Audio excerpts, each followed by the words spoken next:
Hey guys, welcome back to another SorareStrats video. I am GW, and today I want to talk about the Neon Christmas promotion that Sorare have going on at the moment. I personally have a bit of a bad feeling about it, and I'm going to explain why. So as we all know, Sorare prior to this season, it was always the case that no matter what card you had, you could use it in every competition that they held. And what that kind of spiraled into was that Sorare were kind of going to lose a lot of money, because you could buy all your cards from 2 years ago and just keep playing them forever. So what that meant was that they changed the game. So Sorare 2.0, now they've got in-season and they've got classic. So whereas before it was kind of like a classless society, really. All cards were equal. There was no like looking down your nose at certain cards. If they were older than the ones of the current day, that was fine. They could still be played. Well, Sorare 2.0 came in, and now we've got a two-tier system. We've got the rich and the poor. We've got the classic and the in-season. And what that means is that your classic cards can no longer be played in-season. Well, you can play one or two. It depends on the scarcity, but in a nutshell, you're going to need to buy new cards. That's fine. I didn't really mind that, to be fair, and it made sense that they need to go down that route. We could talk about the whole classic situation another day, but what I'm kind of concerned with in terms of this new promotion is, what is this going to lead to? I feel like we've now got almost a three-tier system. We've got classic, we've got in-season, and now we've got Christmas cards. And these Christmas cards are the only cards that are going to be able to be entered into their big competition they got in January for 50k. And when you look at it, they're only doing it for a limited. And the reason is they've sold all their rare cards. So they're not going to be pushing a competition to make you buy rare cards, because they haven't really got any to sell. So that's why you might be looking, well, where's the rare one? There isn't going to be a rare one. They need to sell limited cards. And my main issue with this is that I bought my in-season cards at the start of the season, and the way that I was looking at doing it, I was going to buy when the fixtures were good, and then probably sell them, buy new ones, so on, so on. But now I'm in a situation where I feel like people are going to look at my in-season cards, but actually I don't want them. I want the Christmas ones, because they're the shiny new thing that are going to be able to go into this new competition. Your cards aren't as good. So now we've got a three-tier system where we've got classic, we've got in-season, and we've got Christmas cards, which you might say, well, is that really a big deal? It's one competition.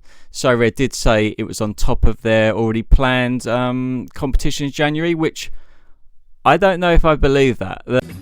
I don't believe you. Because these cards, they're very nice cards, and if you look at the unpacking of these cards, it's very swanky, and I would imagine that would have taken a lot of time to kind of create. I think they would have geared it towards this Christmas card competition. The whole point of it is they want to incentivize us to spend money. So I'm not sure if I believe that this was something that wasn't pre-planned, and it's like, we're going to do this as well on top of what we're going to do. I think this was always going to be in their plans. So what comes next, I hear you ask? Okay, so what comes next is this lovely competition, and look, don't get me wrong, the competition is amazing. Like $3,000 for the winner. It pays all the way down to like 3,000 people. It's a very good competition, but the problem is I have to go out and buy new cards again. And like at the start of it in season, I did all my shopping. And you might say, well, look, you don't have to play it. Yes, you're right, I don't have to play it. But I feel almost like my strategy was buying and selling, and now when I'm selling my cards, they're not going to fetch a higher price that they should be fetching, because they're almost like stripped down in seasons now. They're not quite as good. One of my biggest gripes is in that week where the competition is being held, I've looked at it, and the team that I quite like the look of their fixtures is Nottingham Forest. And if you've been following the series, I have done my shopping. I've got my Nottingham Forest players. I didn't want to have to go out and buy 24-25 Nottingham Forest again, which is what I'm probably going to have to do now if I want to kind of fixate on that fixture and try and win. So it's very frustrating, and I don't see a lot of people talking about this. I see a lot of either, oh, this is good, like we could get like free cards, we could get a new competition. It's all really positive. Christmas calendar, and I see the other side of the equation where it's like, this is a money grab. This is just typical Sorare again. So I see like very different sides of the coin there, but I'm looking at it purely. Well, I've not really seen anyone talking about this. Where is this going to be something that we need to be worrying about when we're buying our in-season cards going forward? And I'm going to get to that right now. I've always been kind of thinking, like, what are they going to do towards the end of the season to stop people selling their cards? Because once the in-season utility is gone, they become classic cards. So we might see a big sell-off. And a lot of people have been talking about, like, wow, what is going to happen there? And I've always thought in my head, well, what they could do is just have a big competition at the end of the season, which is with your in-season cards. And then that will kind of stop you selling off. Because, like, that competition at the end, that's going to be huge. And I thought, that's a really cool way that they could do it. The problem I've now got is, where does this end? Are they going to do Easter egg cards?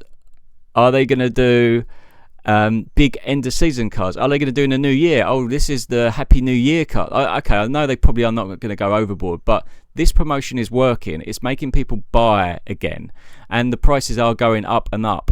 So my main concern is, towards the end of the season, I don't think they're going to care if we sell our cards, because what they can do is do the big end of season cards, like the farewell to 24-25 cards, and then that's going to make us buy it all over again to enter this big shiny competition. And if I do try to sell my in-season cards, they're not going to sell, which isn't really Sorare's concern. But I think my main point of this video is that we need to kind of, yes, if it's a one-off, then fair enough. They've done it in the past. They did like the Liverpool away cards, but that's just one club, and I can't complain, because if you look above me, I actually, in that competition, I won a signed Liverpool shirt. So I enjoyed that one a lot, but it was very focused on one team. It wasn't a whole month of every card being a promotion. So I do worry that this could become too popular, that suddenly in-season becomes in-season quarterly in season, and then they're going to do a new in season card, and it'll be diminishing returns. Like it's not going to be something that the community will like. But at the moment, like I said, I don't think many people are thinking about what they could do and how this could affect your cards that you've currently bought for in season that now you can't use in your big competition. I bought these in season cards was I thought I'm going to be able to use them in every competition. No, now I cannot use my Nottingham Forest cards for this tournament. I need to go and buy again. So yeah, just a bit of frustration, guys. I just thought I'd get it out there. What do you guys think? Am I just talking nonsense? Let me know in the comments below.